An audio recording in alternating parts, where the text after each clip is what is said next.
این رسمی رقاصه شناخته ناحیه واسه زنده‌یاد مهینگل صالح وا میباشد. در این گوشه خانه خواهرش سفرگل آن را برای احترام و خاطره از اپش یادآوری گذاشته است. مهینگل و سفرگل صالح و سالهای 80 همچون رقاصه شناخته در ناحیه واسه و بیرون از آن بین مردم معروف گشته شهرتمند شده بودند. خیلی روز دیگه کنسرت‌ها بر اومد رفتیم، تمام ناحیه‌ها تا غرم تا کالخزآباد همه جا با استاد قربانعلی رحمان حساب مثال کنسرت‌ها شناختن ما را. ما کیم مثال رحمتی شادروان اپام قطعی باغگل سفر و بعد اپای نظربی شرابگل خیرلی و هممون یک جو کار میکردیم. حسابی که مثال انسامبل چشمه کالخوز لیلی ما رو شناختن. یکمی رقصی من در انسامبل چشمه با استاد قربانعلی رحمان. سفرگل مراتبه اول سال 1981 به صحنه کلام برآمده است. این رسمی و خاطره از همان دوره از دیگر رسم‌هایش دیده برای او عزیزتر میباشد. صنعت ناحیه واسه را با رقص زیبایش در فستیوال آزمون جمهوری بوستون معرفی نموده سزاوار بهای بلند داوران گشته است. او افتخار ساکنان ناحیه گشته بود. واسه با او افتخار میکرد.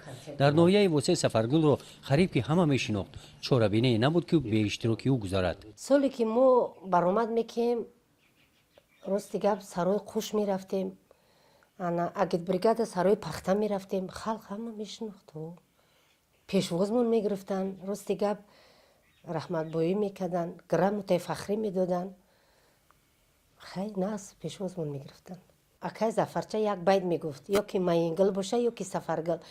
نه که مورا راستی گپ چیز کردن نمیتونستن. مرا مهینگل میگفتن او را سفرگل، گاهی او را مهینگل میگفتن مرا سفرگل. خیلی همه خیلی میشناختن مردم او. شهرت به سفرگل امکان داد که مهارتش را صیقل دهد. از طرف اداره فرهنگ ولایت و وزارت فرهنگ جمهوری با افتخارنامه و گرامت‌های فخری قدردانی کرده شده سزاوار عنوان اعلاچی فرهنگ جمهوری تاجیکستان گردید. من ای خوردی در دلم بود تو حضور در دلم هست. خیلی شگرانه نان و نمک دولت که مورا مثال تو این روزا خیلی خور نکد.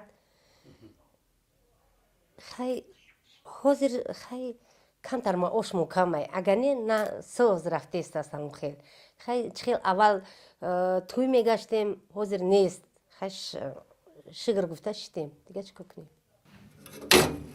لیکن شهرت به حیات اولوی سفرگل آمد نکرد. امروز همراهش با او یگانه نبیرش علی جان مانده است. دخترش به مهاجرت مهنتی رفته است. زندگی سفرگل و نبیرش با مبلغ فرستاده دخترش میگذرد. خانه‌ای که سفرگل زندگی دارد از 2 حجره عبارت است. این حجره جای خواب آنها است. گرمی خانه از علاوه پیچ وابسته می باشد. ذخیره علاوی باشد کمتر مانده است.